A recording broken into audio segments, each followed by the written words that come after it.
الحمد لله نحمده ونستعينه ونستغفره ونؤمن به ونتوكل عليه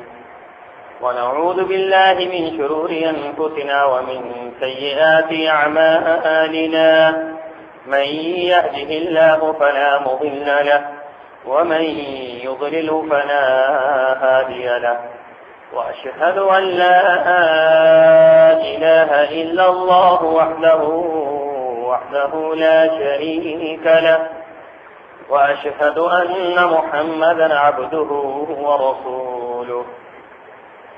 أما بعد فإن أحسن الكلام كلام الله وأحسن الهدي هدي محمد صلى الله عليه وسلم وشر الأمور محدثاتها وكل محدثة بدعة وكل بدعة ضلالة وكل ضلالة في النار. قال الله تبارك وتعالى في القرآن المجيد: أعوذ بالله السميع العليم من الشيطان الرجيم. بسم الله الرحمن الرحيم. يا أيها الذين آمنوا اتقوا الله حق تقاته ولا تموتن إلا وأنتم مسلمون. اللهم صل على محمد وعلى آل محمد كما صليت على إبراهيم وعلى آل إبراهيم إنك حميد مجيد. اللهم بارك على محمد وعلى آل محمد كما باركت على إبراهيم وعلى آل إبراهيم إنك حميد مجيد. سبحانك لا علم لنا إلا ما علمتنا إنك أنت العليم الحكيم.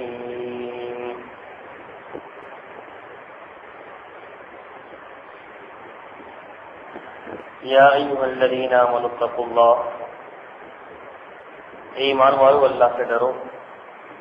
حق تقاتہ جیسا کہ اس سے ڈرنے کا حق ہے، ولا تموتن اور تمہیں موت نہ آئے، الا وانتم مسلمون ہاں تم مسلمان مرو، یہ اللہ کی طرف سے تمہیں حکم ہے۔ اللہ کم الحاکمین کی حمد، اس کی تعریف، اس کی ثنا، اس کی بزرگی، اس کی کبریائی، کہ سارا جہان جس کی بزرگی اور کبریائی بیان کر رہا ہے۔ درود و سلام امام کائنات، امام المرسلین، امام الہدیٰ، امام المتقین حضرت محمد رسول اللہ صلی اللہ علیہ وسلم کی ذات گرامی پر۔ معزز سامعین گرامی،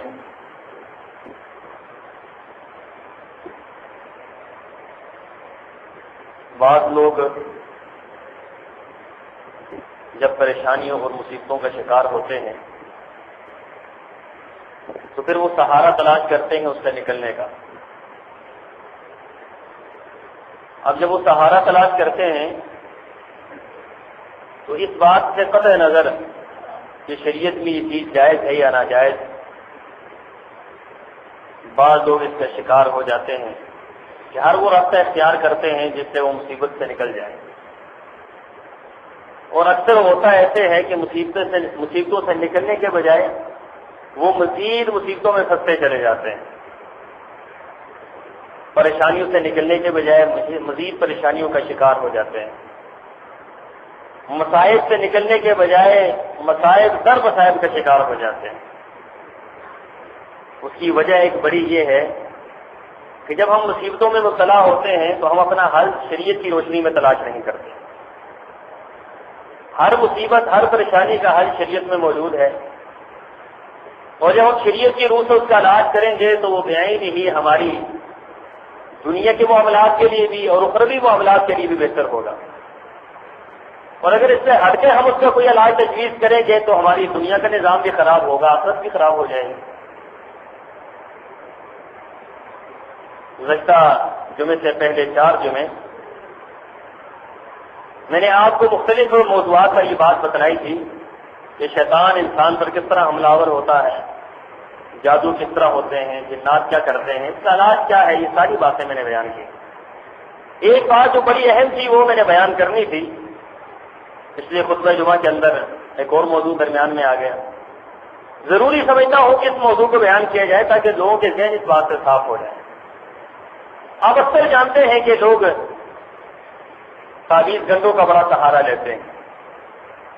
پریشانی میں مبتلا ہوئے، مصیبتوں میں مبتلا ہوئے، کسی کو کوئی مسئلہ درپیش ہو گیا، کاروبار کے اندر ناکامی ہو گئی، ایکسیڈنٹ ہو گیا، اولاد کے اندر کوئی بیماریاں پیدا ہو گئی، خود بیمار ہو گیا، اب اس کے لیے سہارے تلاش کرتے ہیں کہ کس طریقے سے میں ٹھیک ہو جاؤں۔ اب دنیا کے اندر مختلف قسم کے لوگ بیٹھے ہیں۔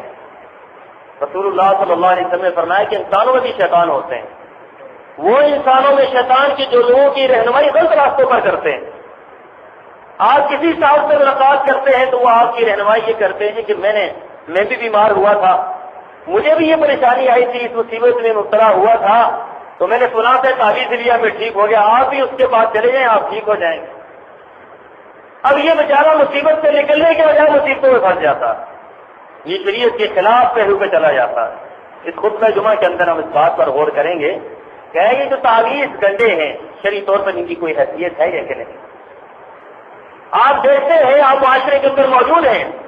آپ اچھے طریقے سے ساتھ سے باخبر ہیں کہ بے شمار لوگ ایسے ہیں جو تعویذوں پر بڑا مستحکم یقین رکھتے ہیں،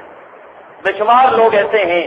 جو مکانات بناتے ہیں، مکانات کو بچانے کے لیے، ان کو مصیبتوں پریشانیوں سے بچانے کے لیے اس کے اوپر ایک ٹوٹی ہوئی ہڈیاں لگا دیتے ہیں۔ آپ دیکھتے ہیں اچھی طریقے سے کہ آپ کے سامنے گاڑیاں چلتی ہیں، ان گاڑیوں کے سامنے ایک چھوٹی سی جوتی لٹکا دی جاتی ہے۔